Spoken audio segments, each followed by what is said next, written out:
გამარჯობა. გამარჯობა. არა, მაგლაკას ვერ ჩამოვრეცხოთ. ეს ლაკა არ არის. ეს უფრო დაღია თქვენი კლუბის ისტორიაში. ისი აქ არ გელოდი. რას ვიზამთ? ოქროს ბურთის დაჯილდოებაზე მისვლას თქვენ აღარ კადრულობთ. ესე თუ შეხვდებით ერთმანეთს. ოი, კარგი გამახსენე. გილოც ამართლა დემბელეს ოქროს ბურთს. მადლობა. და ბოდიში რომ შარშან როდრის ოქროს ბურთი ვერ მოგილოცით. აი, რას ვიფიქრებდი მადრიდული დერბის წინ ელ კლასიკო თუ მექნებოდა ქიმწვენდაში. ანუ ემზადებით ატლეტიკოსთან შესახვედრად. კი. სპეციალურად ავტობუსით მოვედი აქამდე. აგენავრებ. კონტროლიორები და მსაჯები თქვენ არ გაჯერიმები. დერს ლაპარაკობ იამალის მამასავით. ჩემი მაისური უნდა იყოს მზად. რომელზე იყავი დაბარებული? პირველზე. აქაც და ლალიგაშიც. ადრეა ჯერ. რანაირად 2 წუთებია. არა, სიხარული. მაისური არის მზად. გუშინ მე არ ვიყავი და შემახსენე რა მაისური იყო. თქვენ ხო შეხსენებებში მაგრები ხართ. სოფლიოს საუკეთესო კლუბის მაისური. ეგრე მოძებნა გაჭირდება. გვარი მითხარი? კარგი, მაშინ ბაპეთი ნახე. ლალიგის 6 ტურში 7 გოლი აქვს გატანილი და მაგის მაისური დავტოვე.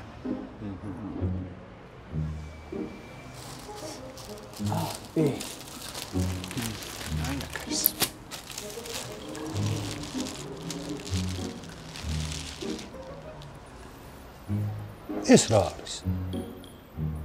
რა ვიცი, როგორც დაიბარე ლაქები მოაშორეთო, მაქსიმალურად შევეცადოთ. რამე წმინდა მაინც დაგეტოვებინა ძეთ. 15. რა 15?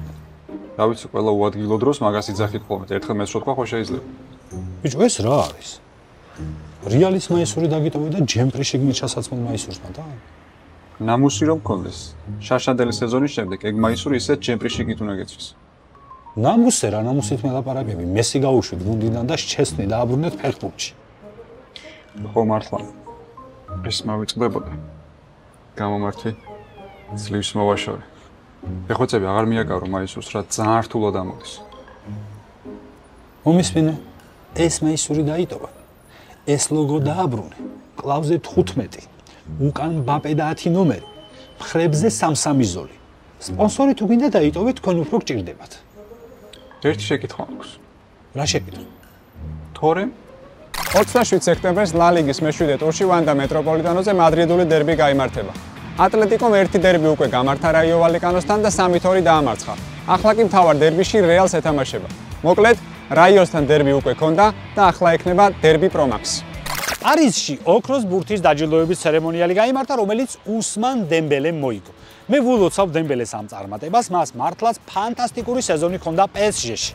დაქვე როგორც რეალის ფანი, დიდ მადლობას გადაუხდი ბარსელონაში გატარებული იმ სეზონებისთვის. რაც შეეხება მადრიდულ დერბის, 6 ტურის შემდეგ ატლეტიკო რეალს 9 ქულით ჩამორჩება. ამიტომ სიმეონემ თავისი გუნდის თამაშის ხარისხი უნდა გამოასწოროს, თორემ სიმეონეს ვიკიპედიაში ბოლო წლებში ასაკის გარდა არაფერი ჩასწორებული. საოცარ ფორმაშია კილიან მბაპე, რომელმაც ლალიგის 6 ტურში 7 გოლი შეაგდო და ბომბარდირებში პირველ ადგილზეა.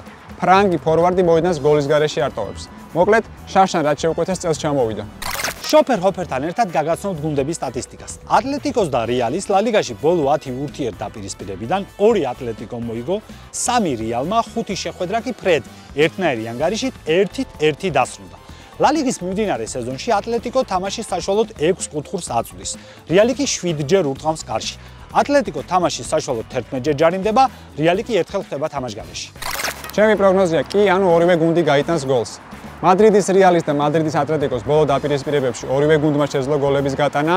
ფიქრობ, რომ არც ეს თამაში იქნება გამონაკლისი, რადგან რეალი საოცარ ფორმაშია, 6-დან 6 მოგება აქვს, ხოლო მადრიდის ატლეტიკო სახში თამაშობს ვანდა მეტროპოლიტანოზე და მგონია, რომ მინიმუმ თითო გოლს ორივე გუნდი გაიტანს. ჩემი პროგნოზია კილიან მბაპე გაიტანს გოლს. მბაპემ შესანიშნავად დაიწყო სეზონი და ლალიგის 6 ტურში უკვე 7 გოლი აქვს გატანილი. ფიქრობ, მადრიდულ დერბიში ის აუცილებლად მოსაგებად გამოვა მოედანზე და მინიმუმ 1 გოლით მაინც დაამწუხრებს დიეგო სიმეონეს.